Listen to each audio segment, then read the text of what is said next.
Ladies and gentlemen, please welcome the Executive Director of the George W. Bush Institute, David Kramer.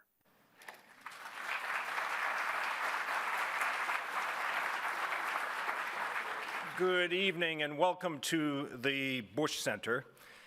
We are here tonight for a conversation about To Kill a Mockingbird, a book that touches on hate and fear.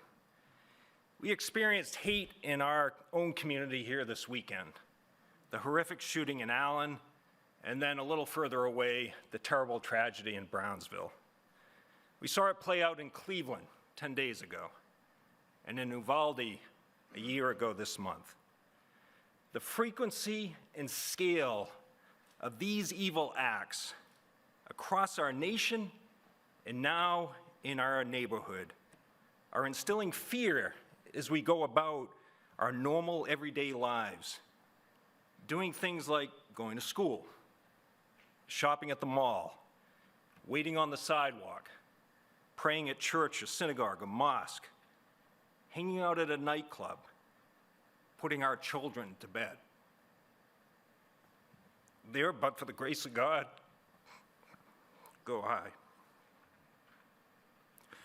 We all have a responsibility to tackle this hate, to overcome our fear, and to be able to live our lives in peace and friendship.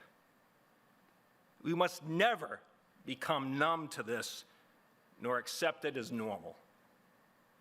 We are a proud and great nation, but we can and must strive to be a better, more perfect union. So before we begin tonight's program, for all who are able, I would ask you to please stand and pause for a moment of silence to remember the victims and all those affected by these terrible tragedies.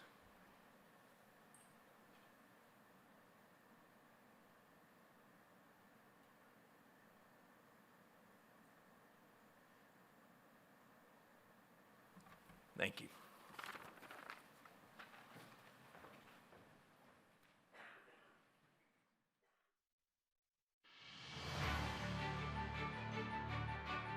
The Bush Center is a place that calls people to a higher purpose and aims to inspire service to others. Laura and I believe that to whom much is given, much is required. This is the spirit that guides our work. The Bush Center is warm and welcoming. Built on the campus of SMU, my alma mater, we invite visitors through our doors to attend public programming that attracts newsmakers and thought leaders for important conversations around the issues we care most about. The Bush Center is a unique asset. Having a presidential center and institute combined is something that differentiates us from most places around the country. We're able to go where others cannot go and access resources others cannot access.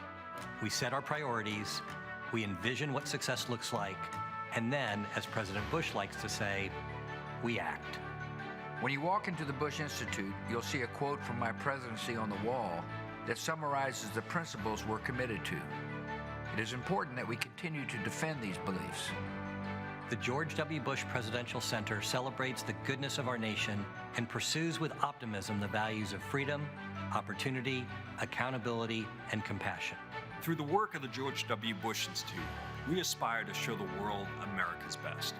One way we do that is by bringing people together to find solutions that bridge ideology, nationality, and creed. We focus on ensuring opportunity for everyone. We believe that all Americans should have a chance to succeed. That means a quality education and an economy that rewards innovation and replaces poverty with prosperity. We work to advance free societies around the world. Freedom brings responsibility, including a respect for human rights and the rule of law. Ultimately, free societies and free people are the world's best hope for peace and stability. For example, we've screened millions of women in sub-Saharan Africa for cervical cancer. We're working with veterans to get them into high-quality mental health care across the country. We have also developed best-in-class analysis on how to get great leaders in schools nationwide. Our convening power is unmatched. We bring people to this great facility on this great campus and online through our public programming, our publications, podcasts, and thought-provoking journals. Having the Bush Center here is really the crown jewel of the campus. Everyone associated with SMU is extremely proud of it. We are honored to be on this great campus and be able to partner with the SMU community and its world-class faculty, and we've always enjoyed sharing our programs with SMU students and the broader community. In addition, principled leadership never goes out of style. President and Mrs. Bush have set the example, and we want to follow it. My hope is that the Bush Center will always serve as a place where timeless principles are celebrated, protected, and promoted. We've had a great start. Now we must make sure our mission endures for generations to come. Ladies and gentlemen, please welcome Mrs. Laura Bush.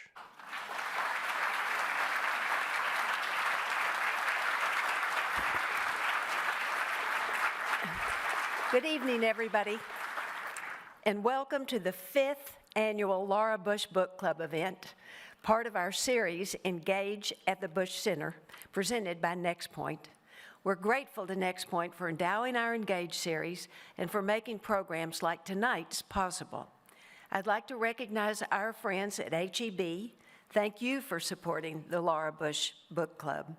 And a warm welcome to the teachers and librarians who are with us tonight, including the DISD teachers who are here as guests of HEB.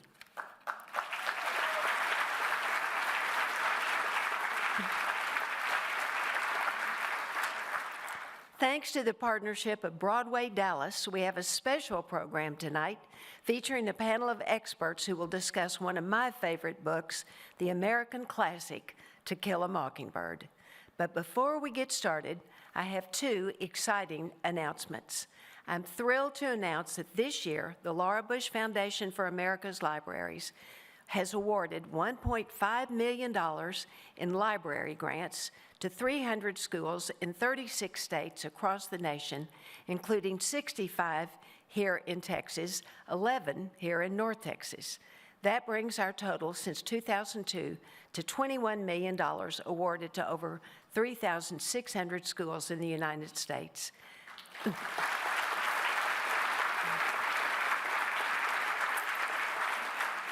These grants will help librarians restock and update their school library collections with new books and revised resource materials. You can learn more about the Laura Bush Foundation by visiting bushcenter.org/LBF. I'm also excited that we've released my annual summer reading list for children. The 2023 summer reading list featured books on family, adventure, and gratitude.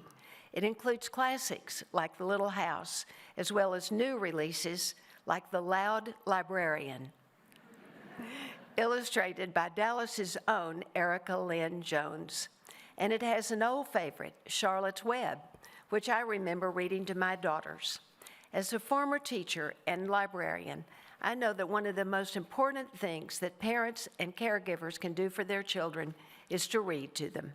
So I hope you'll bring this list to your local library and pick out a few books to read as a family this summer.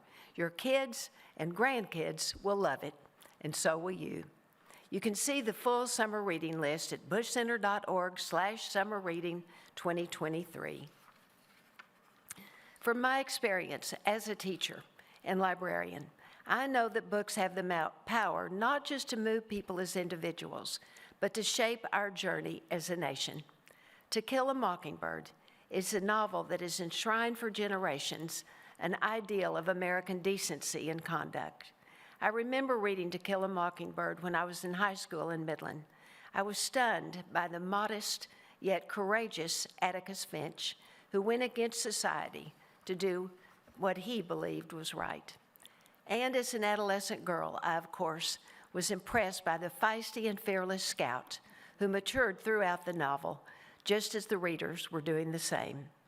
But what struck me most was Harper Lee's witty and eloquent writing style, which captured my attention then and still has me thinking about this book today. As a teenager, I could never have imagined that one day I would meet this legendary author. But nearly 50 years later, a dream came true. President Bush and I welcomed the kind and humble Harper Lee to the White House. When President Bush presented her with the Medal of Freedom in 2007, he said, "To Kill a Mockingbird has influenced the character of our country for the better. It's been a gift to the entire world. As a model of good writing and humane sensibility, this book will be read and studied forever." Harper Lee's To Kill a Mockingbird is an American treasure, and I'm grateful we can discuss this masterpiece with the scholars and characters who know it so well.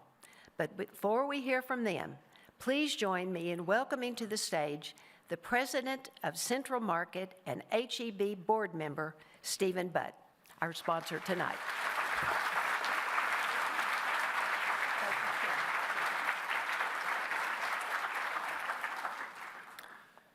Thank you, Mrs. Bush.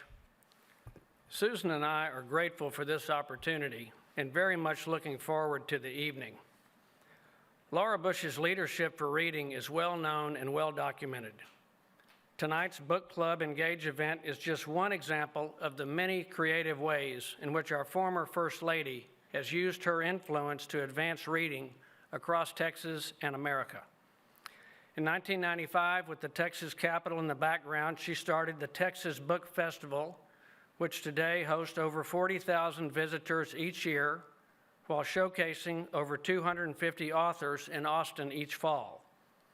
In 2001, now with the White House as her backdrop, and in partnership with the Library of Congress, she launched the first National Book Festival, which hosts 200,000 visitors in Washington each year, featuring over 120 authors, poets, and literary celebrities. As First Ladies, one of her first major reading initiatives, Ready to Read, Ready to Learn, had two major goals. First, to ensure that all children are ready to read and learn when they enter their first classroom. And secondly, that once there, children have well-trained and qualified teachers, especially in our most impoverished and underserved neighborhoods. These two important goals are where Laura Bush's leadership for reading and HEB's advocacy for excellence in public education are strongly aligned. HEB's chairman, Charles Butt, has long believed that our public school system is best equipped to ensure that quality education is made available free of charge to school children of all ages and backgrounds. And it is these students, when motivated by excellent teaching, who will provide the essential and well-trained workforce which a growing Texas will require. This is why Susan and I are so proud tonight to be joined by a group of teachers who are representing elementary, middle, and high schools of the Dallas Independent School District. And Mrs. Bush introduced them earlier. Please join me in expressing our appreciation for these teachers who are providing strong leadership for students in their classrooms. We thank each of you.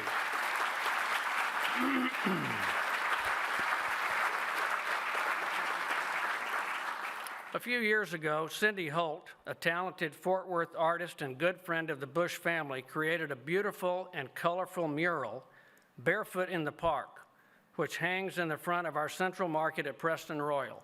In 2015, Mrs. Bush joined Cindy and myself to dedicate this new mural in a special ceremony. The original painting was given to the George Bush Presidential Center and hangs in the foyer, which you may have passed on your way into the auditorium. I was going to invite you to come to Preston Royal Central Market to see the mural, but you can see it right here and see the original mural. And when you do, if you would look closely, I'll give you an inside tip, look closely at the bottom of the mural, you'll see a calm, relaxed President George W. Bush painting on his easel, enjoying a sunny day in the park. We are looking forward to an exciting and informative evening. Up next to tell us more about tonight's program is Ken Novice, President and CEO of Broadway Dallas. But first, let's enjoy this important background video. Thank you.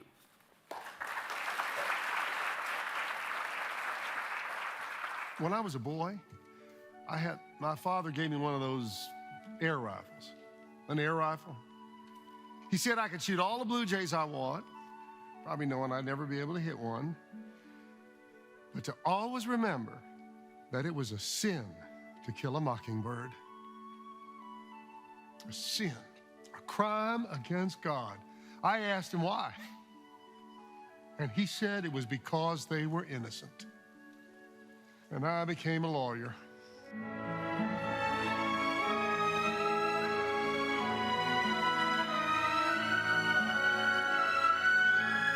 I love what I see when I look at you, Scott.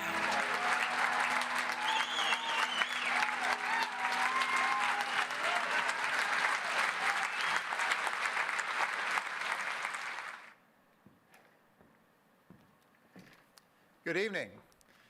It's my honor to be here representing Broadway Dallas. Thank you all for being here. I'd like to thank Stephen and everyone at HEB for sponsoring this evening. Thank you.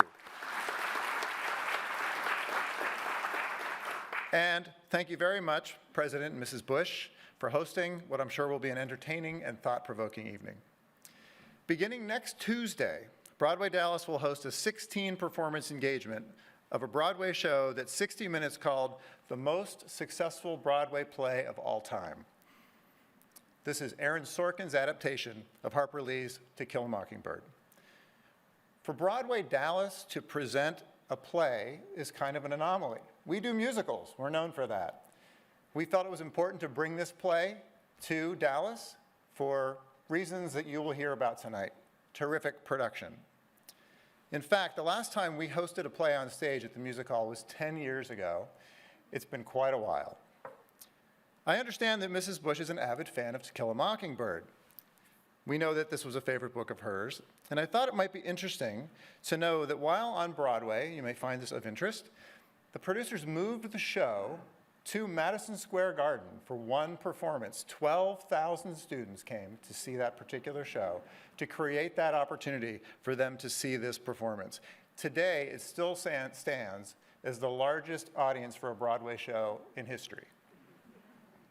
I'd like to sincerely thank the team here at the Bush Center, and especially Kevin Sullivan, for this wonderful collaboration that will serve to shine a bright light on To Kill a Mockingbird and its timeless message. The Spanish-American essayist George Santayana is credited with this quote: "Those who do not remember the past are condemned to repeat it. I hope that we will embrace To Kill a Mockingbird in this spirit as we move forward this evening." It is now my pleasure to introduce this evening's panelists. I'll start with Dr. Thomas DiPiero. He is the Elisabeth Martin Armstrong Dean of the Dedman College of Humanities and Sciences at SMU, which is quite appropriately located right here on Mockingbird Lane. Tom is among our nation's foremost experts on Harper Lee and To Kill a Mockingbird. Also joining will be actress Mary Badham, who's been attached to Kill a Mockingbird for almost her entire life. Mary currently plays Mrs. Dubose in the touring Broadway production, which opens in Dallas next week. But she is best known for her Academy Award nomination portrayal at the ripe old age of 10 of Scout Finch in the iconic 1962 film. Anne Wicks is our moderator. Once upon a time, Anne was an 8th grade social studies teacher. Today, she is the Anne Kimball Johnson Director of Education and Opportunity at the George W. Bush Institute. Let's welcome Tom, Anne, and Mary.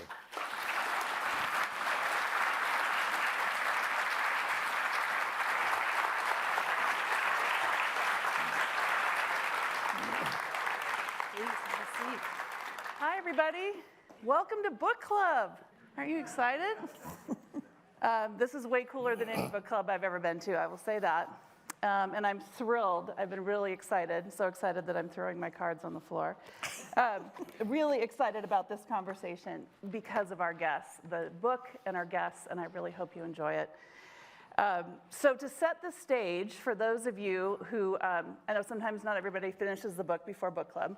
That happens. So we'll just remind you if you need a little bit of context. So this story is set in a 1930s small town Alabama.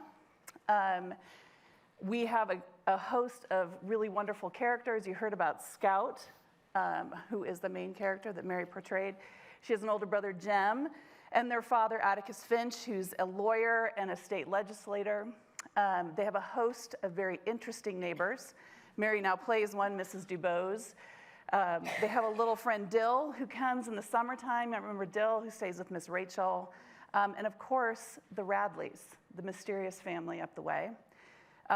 So there's so much richness to this story, which we'll get into. Of course, the book was published in 1960. It won a Pulitzer. And then the movie that I'm sure many of you have seen came out in 1962. The Broadway production launched, it was written by Aaron Sorkin, and this tour that's coming to Dallas in just a little bit went on tour in March of 2022. So I'm going to go to the production. I hope I get to see you all there, because I think it's going to be really fun. So I'm going to start with Tom and Mary. Why don't you tell us a little bit about how you met To Kill a Mockingbird? Tom, why don't we start with you? How did you come to meet this story? Probably like most people, I had to read it in high school. I think I read it under duress and under pressure. But once I started it, I got into it. I thought it was a really terrific story. I don't think I was fully aware of the complexity of it. But then some 25 or 30 years later, when I was an English professor, I was asked to teach a course on great books. And I toyed with the idea of Socrates, Chaucer, Voltaire. Then I thought, why do that to these people? So it occurred to me that taking great American books of the then 20th century, I thought I could turn people on to great books. So I thought about James Baldwin, I thought about Ellison, and then I looked at my shelf and I saw To Kill a Mockingbird, and I thought, let's reread that. And it was as though a light switch had turned on, and I had never realized the complexity and the sophistication of what I think is really the great American novel. And I taught it, I probably taught it to 250 or so college-age students, and so many of them afterward thanked me for it because they had read it again in high school, and then read it again and understood that the beguilingly simple language that Harper Lee messes with us on disguises some truly complex ideas about what it means to be an American. And I continue then to be obsessed with it. I probably read it 35 to 40 times by now. All right, Mary, we all know a little bit about how you met To Kill a Mockingbird because we saw the result, but can you tell us a little bit, how did you come to be cast in the story and learn the story that's become such a huge part of your life? My mother was an actress in our local town and gown theater, as well as Birmingham Southern. We're from Birmingham, Alabama. And the James Hatcher, who ran the little theater there, had invited the film production company to use the theater for their interviews. So he came to my mother and said, you should bring little Mary in. She's about the right age and everything. And Mom was like, well, she doesn't know anything about acting. It's just not. No, you bring her in. And she goes, well, on top of that, I'd have to go ask Henry, my dad. And my dad had waited for a little girl till he was like 60 years old before he finally got his girl. And so she asked Dad, and Dad said no. My mom was so sharp, she had him totally wrapped. Now, Henry, dear, what are the chances the child will get the part anyway? And here I am. Well, now, of course, you play Mrs. Dubose, a wildly different character than Scout. I think we have a photo. There you are as Scout. I mean, just the best. So what is it like playing Mrs. Dubose now? We'll talk a little bit about Scout later, but what's it like now? Very different. There you are. She's just such a lovable character, you know. She's so kind and gentle. I mean, it just leaps out of the photo. Yeah, it does. Yeah, I had a real tough struggle with this one, whether or not to do this, because number one, I don't do theater. I've never done theater. And then you jump into a Broadway production? What? No. But the material that I had to spew was really difficult. So I had to call a lot of my African-American friends and call them and say, look, you got to help me through this because I don't know if I should do it. I don't know if I can do it. And they were like, go for it and just make her as real and mean and hateful as you can make her. So I did. Well, I want to talk a little bit about some of the adult themes in this book. Tom, like you, I read it as an adolescent, and I kind of remembered the trial. I mean, I remembered some things. I remembered the trial, I remembered Atticus, but I missed a ton of really complex themes that I think are in this book. So when I was rereading it and rewatching the movie to prepare for this, I was struck by that. I was really gobsmacked. So you talk a lot about family structure. Clearly, Jem and Scout have lost a parent, and they talk about missing their mother. Their little friend Dill doesn't really seem to have a father. He has ambiguous family that's unclear. The poverty seems to be extreme. Scout confirms that they're poor, but there's people who are poorer. The Cunninghams, for example, who pay in hickory nuts instead of cash. So she kind of starts to understand that. There's some clear mental health issues and themes throughout, right, with the Ewell family dynamics and sort of the implied abuse actually that's in the story. The Radley family, I mean, there's a family that maybe chains a family member to the bed, they think. They're not sure. Yeah, you don't see not them. sure. Right, there's all this danger. There's a rabid dog. Jem gets shot at. He gets stabbed. I mean, I was like, whoa, these are kids, and this is what they're experiencing. I'd love to hear you Not talk. much different than kids today, right? It is. I was really, really struck by the complexity of this book. Really struck by it, and I'd love for you both to talk about that. Maybe Tom, you could start with when you think about the adult themes in this book, what comes to mind? I guess what comes to mind is the fact that everything is unsettled. The community functions well on the surface, but there are so many things going wrong. I mean, incest, drug abuse. You don't think of this as being something for kids, and yet most of us, when we read it, as you just said, didn't pick that up, or you kind of just, it was something incidental that wasn't part of the story because we were all focused on the kids growing up. But Harper Lee is, I think, tapping into a current in American fiction. It's the Southern Gothic, that where any kind of border or boundary is blurred. So you have to interrogate things that you take to be given. And so that's why we have questions of racism. Scout is always in overalls, and so she's this tomboy. So gender boundaries become more fluid. The only nuclear family in the whole novel are the Radleys. So, I mean, think about that. You take the family to be the seat of protection and loving care, but it's the Radleys that's the only nuclear family there. But I think this is Harper Lee's way of getting us to interrogate some of the fundamental things that are at the heart of our culture. And she said it in the Depression when, poverty was rampant. So every possible contradiction and problem was exacerbated and exaggerated even further. So this was her way of being able to interrogate these kinds of foundations of American identity through the eyes of a child, so that it comes off looking quite simple at first until you start to take it apart layer by layer to realize the kinds of things she's saying about our culture and the kinds of things we need to do to keep everything together. Yeah. Mary, you've talked about the importance of visiting this story more than once. Oh. Tell us a little bit about why you think that matters. It's critically important because when you read it in school, your point of reference is very small.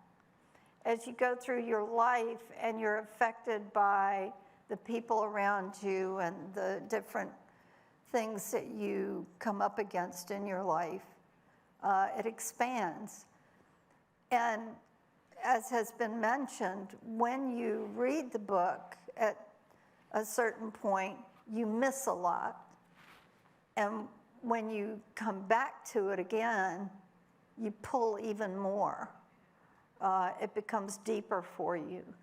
I was rereading, just kind of scanning through it today before I came in, and there's that whole section where Atticus is talking to his brother about raising children, and his brother's like, I don't know anything about kids, And he goes, just keep it simple. I forget what the quote is, but you could probably quote it. But that's really important with children, is to keep it simple. There's so many good parenting points in this book. And I've used it as a guide because I didn't know anything about raising kids. I mean, my life was so normal, right?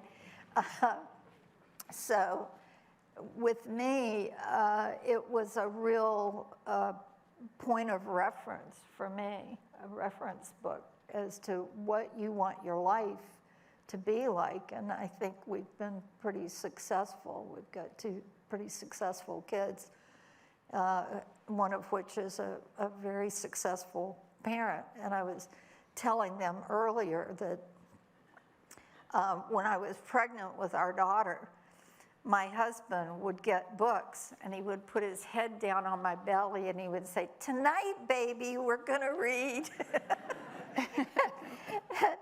And my daughter has continued, her love of books has she's an avid reader and she has read to her girls. And I think that's so important. How many of you read to your children? Yeah. And as grandparents, I want you to write down your memories of things and reference those so that they've got those memories. Because a lot of what's in Mockingbird is reference from memories of Miss Nell. Yes, it's fiction, but those stories are so classically Southern. Yeah. You know, I think it really says a lot. So that's me. The reading aloud is such a big deal. I grew up with my dad always reading aloud, but we protested when he started reading Rudyard Kipling. We were like, "Read the room, Dad." He's probably watching. All right, so let's talk about the people of To Kill a Mockingbird, starting with Atticus Finch, who's so iconic, and of course played by Gregory Peck in the film, where he won an Academy Award. Tom, when we were chatting a little bit about Atticus, I sort of love your take on that role, and that maybe you come with a little cynicism, perhaps, on the. How should we think about Atticus? I think, first of all, it's almost impossible not to read Mockingbird after you saw the movie without hearing Gregory Peck's voice, because it was so masterful. And I know a lot of lawyers criticize the Atticus character because he doesn't do things that lawyers would do, and I remind them, it's fiction. So Harper Lee had the luxury of creating this really larger-than-life character. And he's a kind of combination of both this completely ethical lawyer who just lives his life by the law and by logic, and the best father in the world, even better than Beaver Cleaver's father. And I think the novel proceeds along that line because you know you're always safe with Atticus. He can make everything right. He can make everything work. He took on, as a public defender, this most difficult case out there. So everything he does just goes along with his love of the law, and he leads his life by the law. Miss Maudie tells Jem at one point in the novel that we turn to Atticus to take on our difficult work. Now, I'm going to just skip forward a little bit. When Watchmen came out, some people refused to read it because Atticus takes on some racism. I'm going to circle back now. I think what Harper Lee did when she produced Mockingbird was create this paradigm of virtue. But in the end of the novel, when Boo Radley kills Bob Ewell, and they're afraid to say that, so they tell the lie that Bob Ewell fell on his knife. Atticus goes along with it. Mm-hmm. And Atticus does the first unrighteous thing by going along with that lie. And I think what Harper Lee did there was give him a little crack in his on the pedestal he's on, because it lets us not have him be our perfect self. And we have to recognize that it's unfair, as Miss Maudie said, to have him take on all the difficult work. Everybody in the community has to take this on. And I think that ending where she leaves it with Atticus doing something just a little off color, a little bit unethical, is the key to that understanding, and it puts it on us as members of the community. Okay, Tom, I'm going to pretend I'm in your class. But isn't it a little bit righteous? I mean, what they do, is it like it's the two wrongs make a right? Does it maybe? I don't. Okay, you get an A. Because that's you have exactly. No idea how happy that makes me. That's exactly it. Atticus makes maybe an improper legal decision, which is really out of character, but he makes what many would consider to be a righteous decision. And that's where Harper Lee leaves us. How do you negotiate the difference between the law and what the law can't quite cover? And that's up to us. Okay, so much food for thought. If you're a teacher, I hope you have a notebook with you. Okay, so Mary, let's talk about Atticus. And you had a personal relationship with Gregory Peck throughout his life. I think we have a photo of the two of you together. He passed away in 2003, of course. And what would you share with us? What should we know about Gregory Peck and the meaning of this role to him? This was his favorite film. And this was so important to him.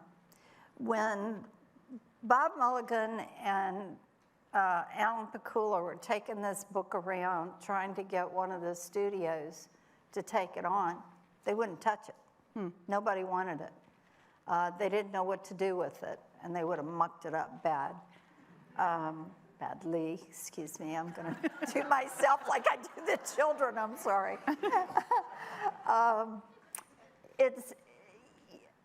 And they sent the book over to Gregory Peck, and he said he could not wait until 8 o'clock the next morning to tell him that, if you want me, I'm your boy, I'm with this. And he put his money where his mouth was and invested in this film. And if it had not been for Gregory Peck, it might not have gotten made, because he walked into Universal Studios and go, okay, guys, we're doing this. You coming or not, kind of thing. I think he just really loved this. And what we got at home, I used to spend weekends with the Pecks and play with his children. And Cecilia and I are still very close. And when I go out to Los Angeles, I stay with her a lot of times. But yeah, I was with them right up until a few weeks before he passed away, which was nice. I did not get to see Atticus, he was too ill. But I got to visit with the family, and that was nice. But what you see up on the screen, that's what we got at home. I mean, he was just such a wonderful, patient, kind, and loving human being. And if we had a question, he would listen. Most kids, that's all they want, is to be listened to, and then to give a response that they can adjust. You have to adjust your way of delivering it so that they can get it and that they feel heard.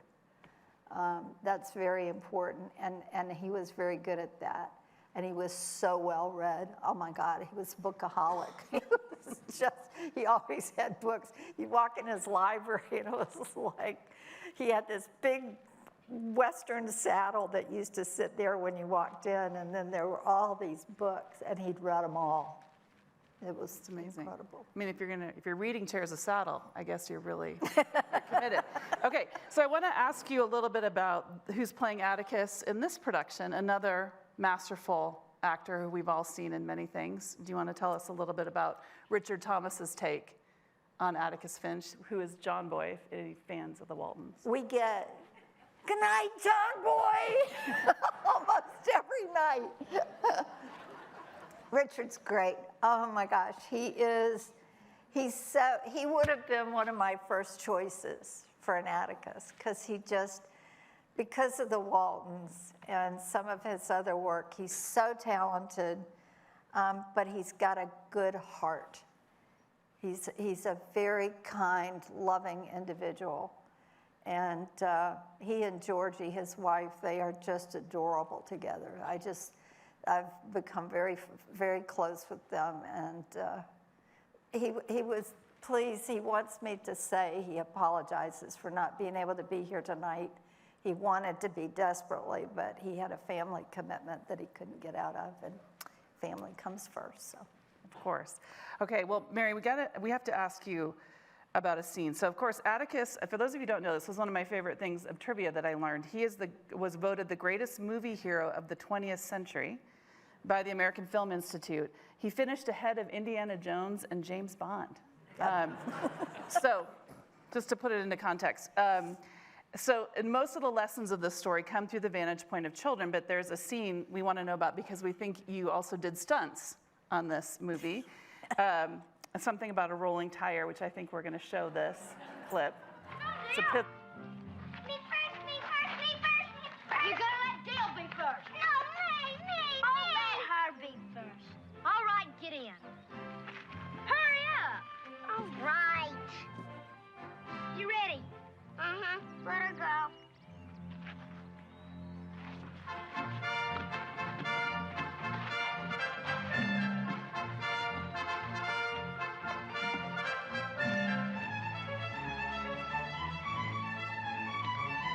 Scale!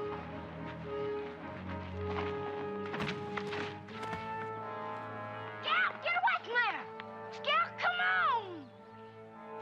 Scout, don't just lie there. Get up! Come on, Scout.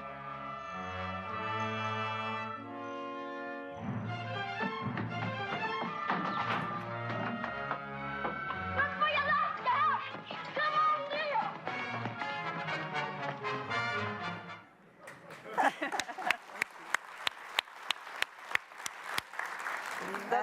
That's pretty incredible. That was, of course, the Radley porch you crashed into. Right.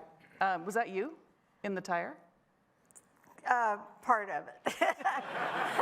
I have to tell you, the boys and I fought evidently like little girls and boys will do, but I mean, who else did I have to play with? And I'd come in and want to play and do whatever they were doing, and they were like, they didn't want this bratty little girl hanging around. So they had had just about enough of me, and they decided, we'll fix her. We'll just kill her. So what you don't see is off to the side, there was this huge utility truck. And they took that tire and rolled it right into that utility truck. At which point, Mr. Mulligan goes, stunt double? Yeah, good. So you'll see me right in the beginning, and you'll see me at the end at the Radley porch. But that long roll, guys, I can't even do roller coasters, okay? Come on. In there, I had my little jockey. They got this little jockey, and he did all my stunts, and it was great. So I'm like, should we hear this story? I don't know. Yeah, no. But like in the fight scene with the ham and stuff, the ham was a real paper mache chicken wire. I mean, I'm sure you guys have all made costumes for your kids during the years. And Whitey, our props guy, had made this ham. And when he first put it on me, the eyepiece came down here. I'm like, well, this is great, Whitey, but I can't see anything. So he had to put a harness in it to lift it up. Well, then I went to take a step, and it cut me right across my shins. And he goes, that's not going to work. So he had to hack the bottom of it off. I don't know if any of you have tried to cut through chicken wire and paper mache, but it's not the easiest job in the world. But he did it, and he fixed it. And during the fight scene, because of the construction of it, they were afraid I was going to get hurt. So call the jockey. Yes. Well, I'm glad you made it. Sounds like you earned the Oscar nomination for work behind the scenes. Tom, let's actually talk a little bit more about that vantage point of children that drives the story. You and I were chatting backstage about the book being in a part 1 and a part 2.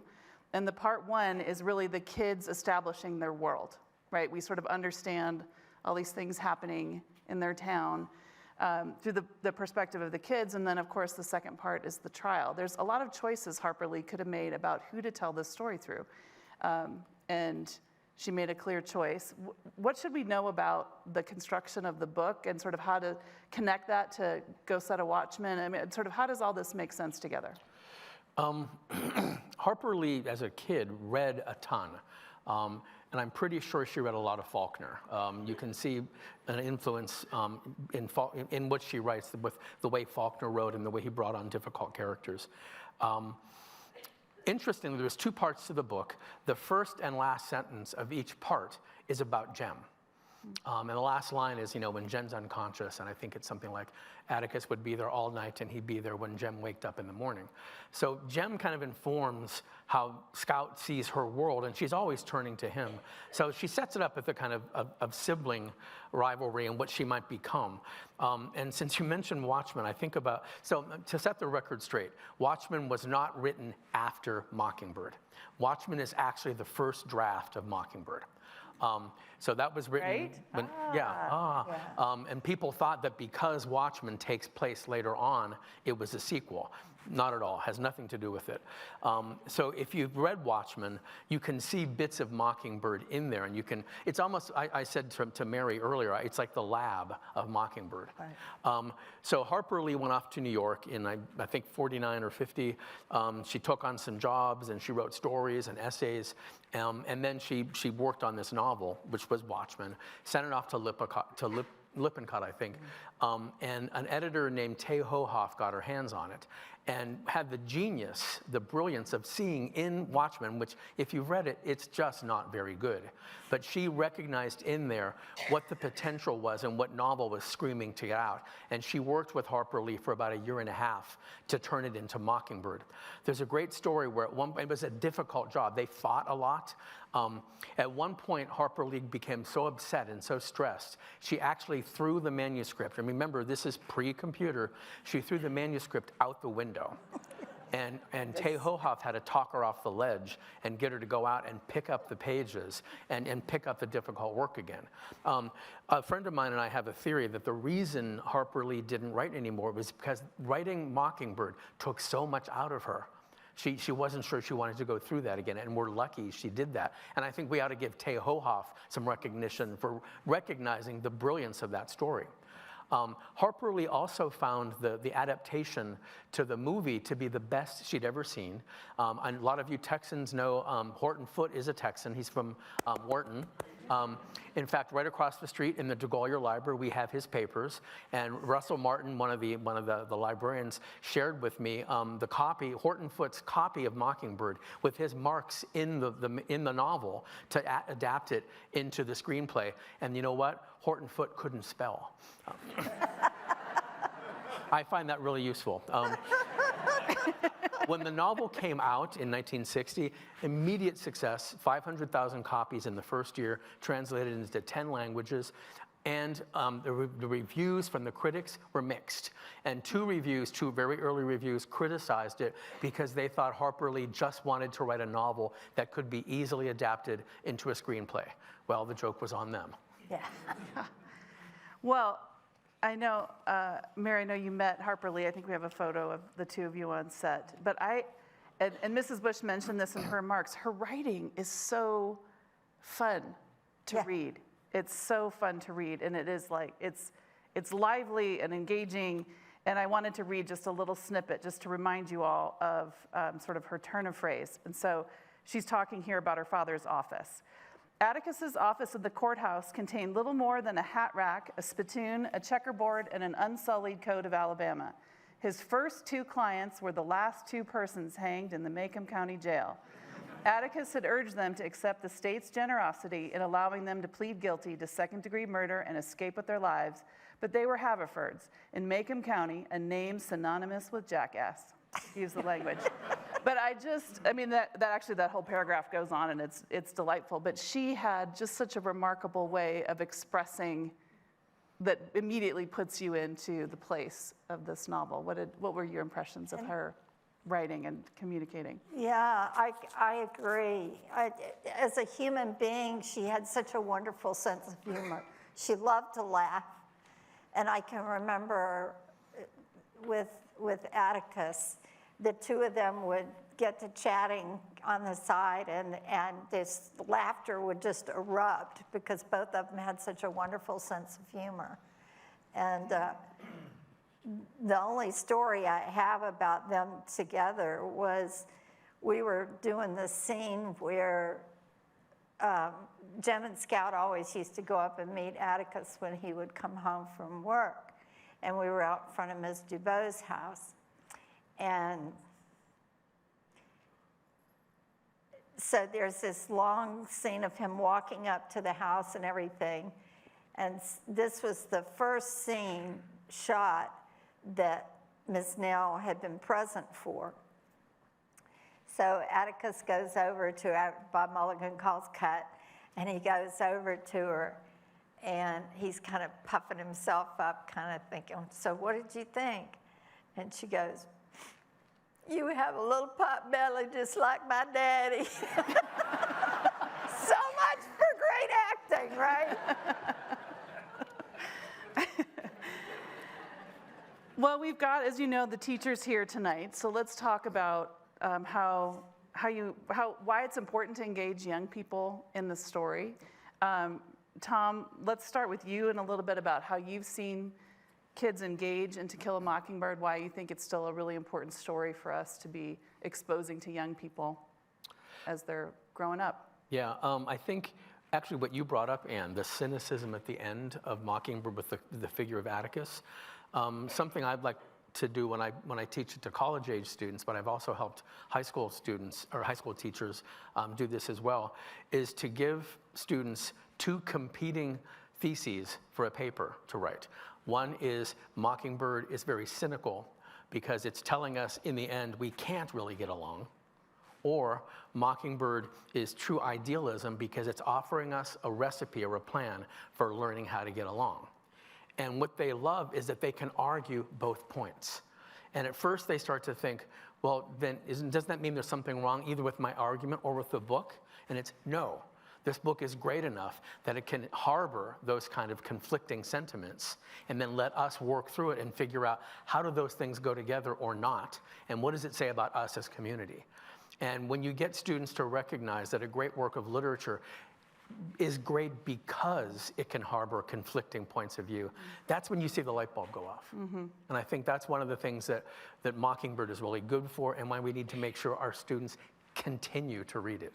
Yeah. Mary, you've spoken to students for over a number of years about the book. What would you answer to that? Why is it important for you that this book has continued to be taught and read? Well, I think it's got all of life's lessons that obviously we still haven't learned.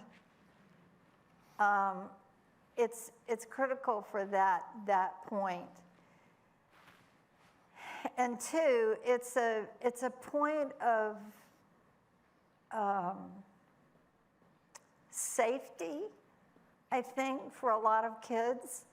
I mean, how many true family units do we have now? We have more single family units than anything else. And I think it acts as a good lesson on how to cope with that. Now, we were lucky in the old days because my family unit was set up very much like the family unit of Mockingbird. Yes, I had a mother and a father, but I also had Calpurnias in the form of Mrs. Frankie McCall and Mrs. Beatty Harris, who helped hold the family together. And most of my religious training came through those two ladies who raised me. I think, the reading, emphasizing, if you look at the number of places in the book where they talk about reading and the importance of books, that they were available. How many households have libraries anymore? I mean, I've been in inner city homes that don't even have papers and pencils. They don't even have anything in the cupboards, much less books. on a shelf. This is why this is important, because it gives the kids a point of safety. It gives them life's lessons and how to deal with them. And it gives parents the ability to learn how to deal with some of these problems that our children are still dealing with. I mean, racism and bigotry hasn't gone anywhere.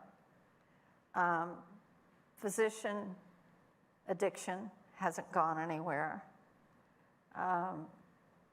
Single family parenting, mental health, illness, it goes on.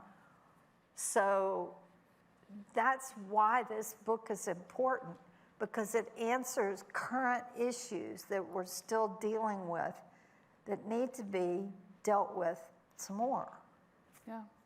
It's been 63 years since that book has been published. The world's changed a ton.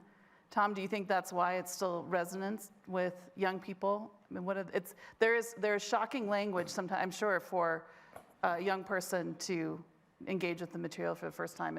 There's some things in it that are jarring. Oh, for sure. There's a lot of shocking language, shocking situations. But I think the world has changed, and yet it hasn't. We still have this illusion that if we try hard enough, we can get along, and that gets thrown in our face oftentimes. One of the things I think Mockingbird helps us understand is that it's important to be able to empathize with people, but you have to make sure that you don't sort of assume someone else's lived experience. There's Atticus, when he's talking to the kids, he has two metaphors he uses. He says, try walking around in someone else's shoes. He also says, try walking around in someone else's skin. Now, those mean the same thing, but they convey the message in different ways. Everybody as a child walked around in someone else's shoes. You can do that. But you can't walk around in someone else's skin. That is not possible. Harper Lee was a careful enough writer to make that difference, because what she's basically saying is, to learn to get along, yes, you have to empathize and understand how someone else's life is, but you have to learn to stop short of an assumption that you are not qualified to make. So if we're going to get along, you have to recognize and understand similarity, but also respect and recognize difference. That's what America is. And I think part of that too, I tell the kids when I go into the schools, you're going to meet all kinds of people. No two households are the same, okay? Every time you meet a new person, you're going to learn something. Whether they're rich, whether they're poor, you learn. And that's important for them to see how other people function and survive. One of the main things that I wanted to give to my kids were survival skills, because I couldn't guarantee their monetary outcome. But I wanted to give them the tools that they needed to survive, which is learning to read, learning to love books, learning to be open. When you meet new people, you haven't done what you've done. You haven't done what you've done, right? You've not lived in the same cocoon. So therefore, you have a point of discussion and a point of learning. So frequently, you don't hear that you can talk to other people. It's more the reverse, where, well, you don't want to talk with these people. And right now, our country is so divided, that there's no discussion. The congressmen and the senators used to have dinner parties together. They would have dances. They would talk to each other. That's how they got work done. They don't do that anymore. That's part of where it is. But on a daily level, with our children, racism and bigotry are learned. You have to understand that. They're taught that. They get it from home or wherever, that you can't have anything to do with it. You know, those people, the other. And we've got to kind of claw back our humanity and our morality to what, in my mind, our Christian base is, which is to care for one another, to love one another, to talk with one another. You know, when someone has a problem, you go and you help them with that problem, no matter how small or how big. And that's all contained in this little tiny book. It's all right there. That's why this is the most sold book in the world. I mean, it's even surpassed the Bible. So it's not because there's nothing in here. There is so much in there. Thank you for that, Mary. I think the conversations like this and others where you help young people develop curiosity about others is one of the best places to start. As we wind up before our last question, I think we have one last clip of To Kill a Mockingbird, and that refers to its sort of enduring legacy.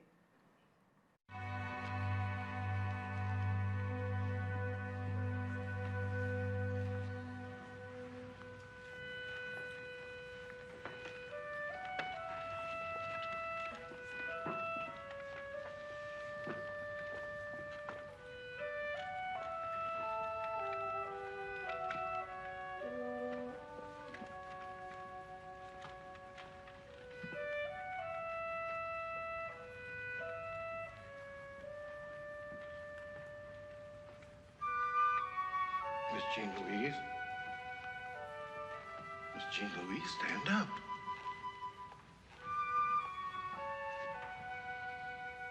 Your father's passing.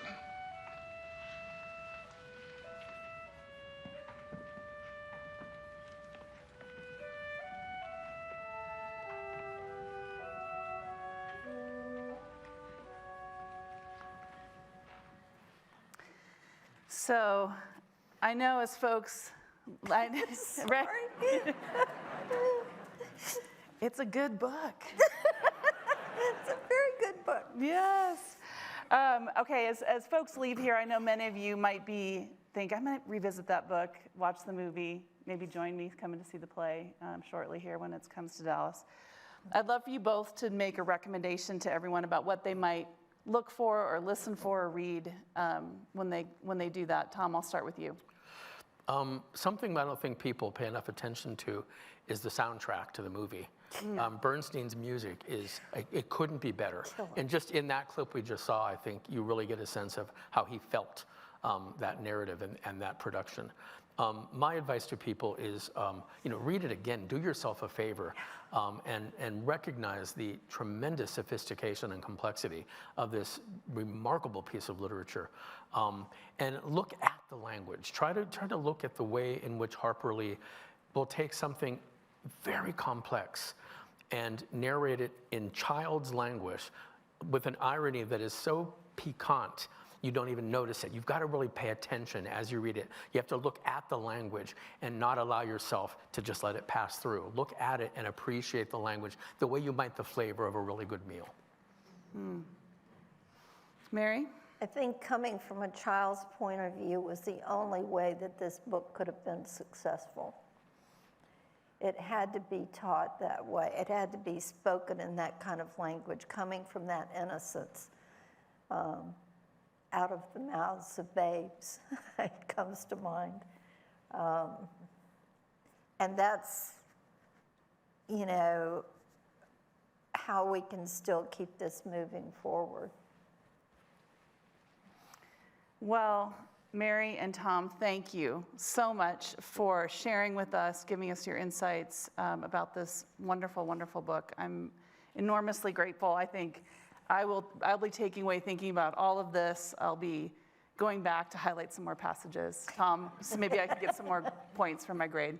But I'm really grateful for this event that gave me a chance to revisit this book, and I can't encourage you all enough to take another look at it if it's been a while Thank since you all you've done that. Thank so you. much for your support for this.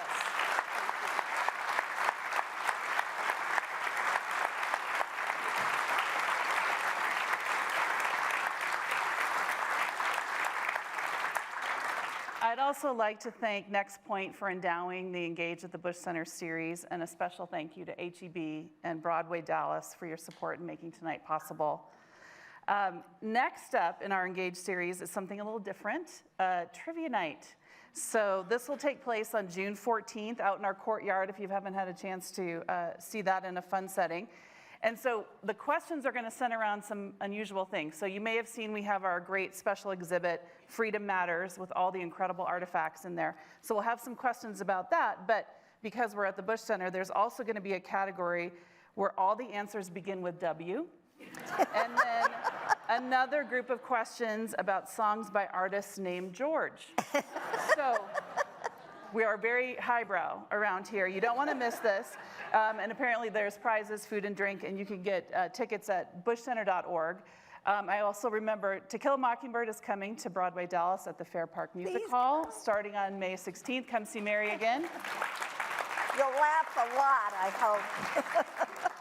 BroadwayDallas.org for your tickets and info. And then on your way out tonight, please, the special exhibit is open. I can't encourage you enough to see that. The Magna Carta is there, the Bill of Rights, U.S. Constitution. There's some incredible artifacts that you can see that are just so foundational to the way our country was built and operate. I can't, as a former social studies teacher, you have to go check it out. And I think that's it, and you'll be able to stop by the bookstore. I think we've got some books and things there too. So thank you again for being here. It's been a great honor to be with you. Thank you.